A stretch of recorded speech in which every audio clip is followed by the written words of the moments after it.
It was another weekend of long lines at the ferry terminal, and Toronto residents say they're growing frustrated. The queue to catch a ferry ride to Toronto Island Park this weekend stretched out of the terminal and down the block. Britnei Bilhete is at the ferry terminal tonight. And Britnei, how's the line looking right now? Well, a lot different than it was this weekend. It's even peaceful here. As you said, the line started at the gates, went all the way down the path and down the block. Wait times were anywhere from an hour to an hour and a half. This was the lineup Saturday to get onto the island ferries. Long, winding, jam-packed with people. April Engelberg shared the photo on X. Even on a good day, the lines are completely outrageous and unacceptable because it's a public park and we should all be able to access it. The city says that ferries are busiest on beautiful weekend days, as anyone might expect, but it also told CBC Toronto that all 4 ferries were fully operational during the weekend. That's likely frustrating news for some folks. We need to prepare a little bit better for tourism, and it's a big city and we got a lot of people here. I get it.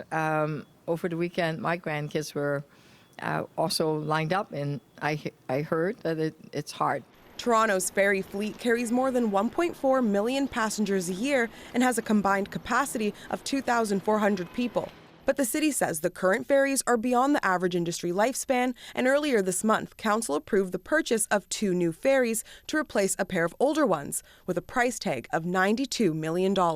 That had been talked about since 2017, and every time it came close to getting the contract out there, it got pulled back.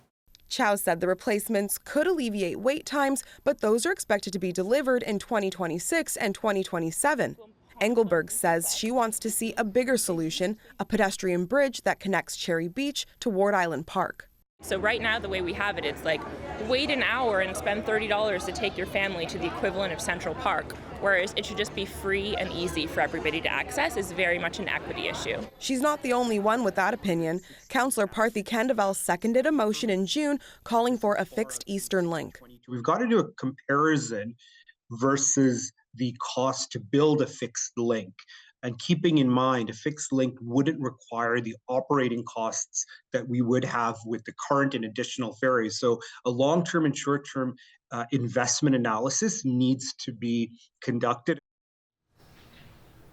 So in late June, city councillors passed that motion. That means city staff will be working on a feasibility report, and that's expected to be ready in early 2025. Kelda.